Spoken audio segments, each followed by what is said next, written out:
June 18th, 1815. 4 hours into the Battle of Waterloo, two vast armies are locked in mortal combat. On one side, Napoleon Bonaparte, Emperor of France. Napoleon, as a commander and a strategist, was one of the greatest commanders in history. On the other side, an Allied army under the future Duke of Wellington. Wellington was the natural man to lead the united forces of the Allies against Napoleon.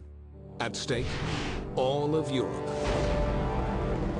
At 4 p.m., 12,000 French horsemen thunder toward the British line in one of the greatest cavalry charges in history.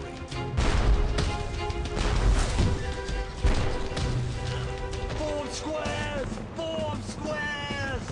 The Allies quickly form British infantry squares. The squares were lines and lines of bayonets. But are they enough to survive this massive charge? Wellington was looking for the back door. He knew his army had just about had it. The result of this clash will determine the course of the battle and the future of Europe. Can the Allies save themselves and the continent from Napoleon Bonaparte?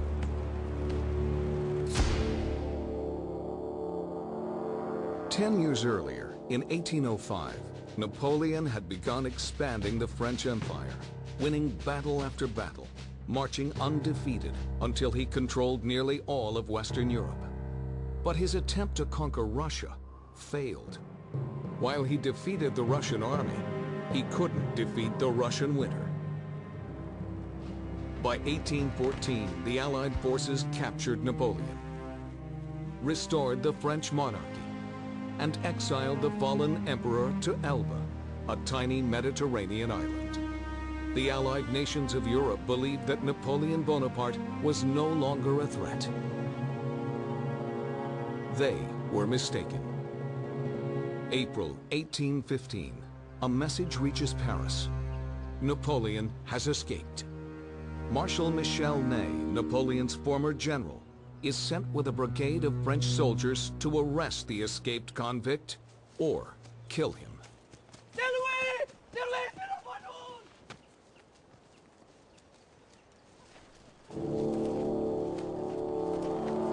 After landing on the French coast, Napoleon marches toward Paris, intending to reconquer all that he has lost. Soldats! Visez! Napoleon travels with a small group of loyal officers who had volunteered to go into exile with him. Ney, mon ami, est-ce que tu tirerais sur moi?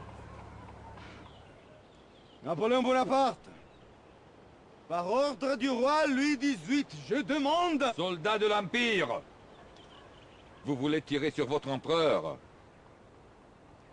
Faites-le maintenant.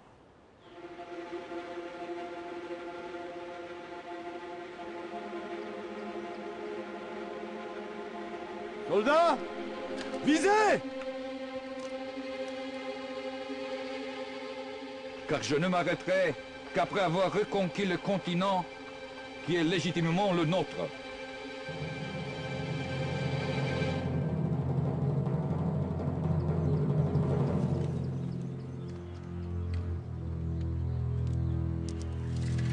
Soldats, suivez votre empereur!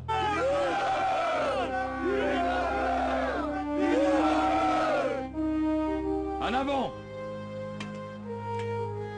Across France, soldiers sent to arrest Napoleon end up joining their former emperor.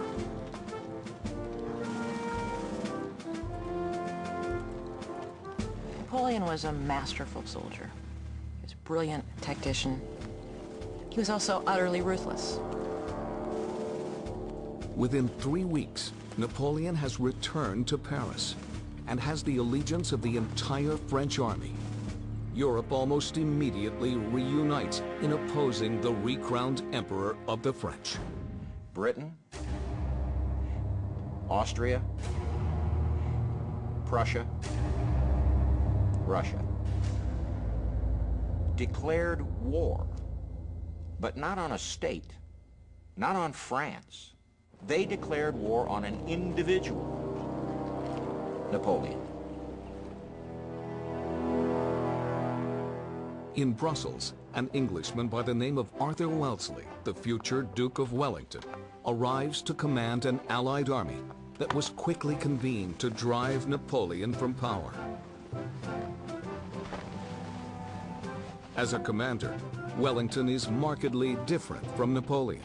Wellington was autocratic, aristocratic, not a warm and fuzzy type of soldier. He did not like the underclass troops that he had to have. He called them scum. And he didn't think they were an effective fighting force. We have a very weak army, totally ill-equipped, with a very weak staff. However, his tactics were fantastic, and he was very careful of his men, which caused them to respect him. Napoleon, on the other hand, had a great deal of respect for his troops. They, in turn, were intensely loyal to him. Dying men would scream, "Vive l'Empereur!" as he would come by. But their biggest difference is in their approach to battle. Napoleon was the absolute master of the offense, the attack, was meeting the absolute master of the defense, Wellington. Allied with the British is Prussia, the leading kingdom of the German Empire. The Prussian army is under the command of the elderly Field Marshal Count Gebhard von Blücher. Blücher was 72 years old by the time of Waterloo. An old man, yet still full of passion, a womanizer, a drinker. He loved life, and more than anything else, he loved killing Frenchmen. Herr General, ein Brief. Ich habe keine Zeit für Schriftverkehr. Aber, Herr General, ist von Napoleon selbst. Hat Friedensverhandlungen angeboten.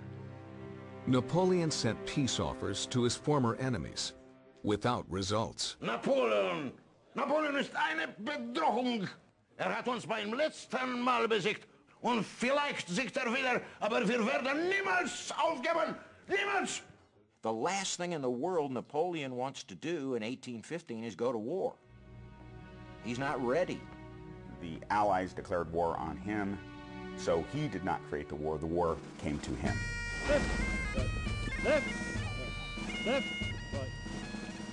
In June 1815, Wellington and Blücher assemble their troops for battle.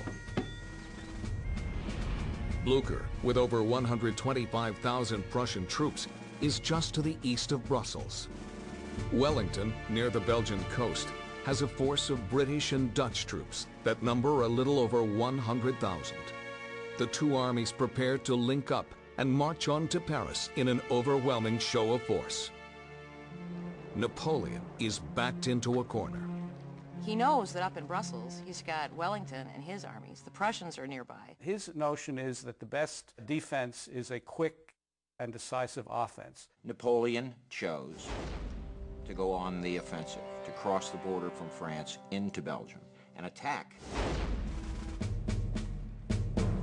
Napoleon moves quickly to ensure that Wellington and Blücher have no time to join forces.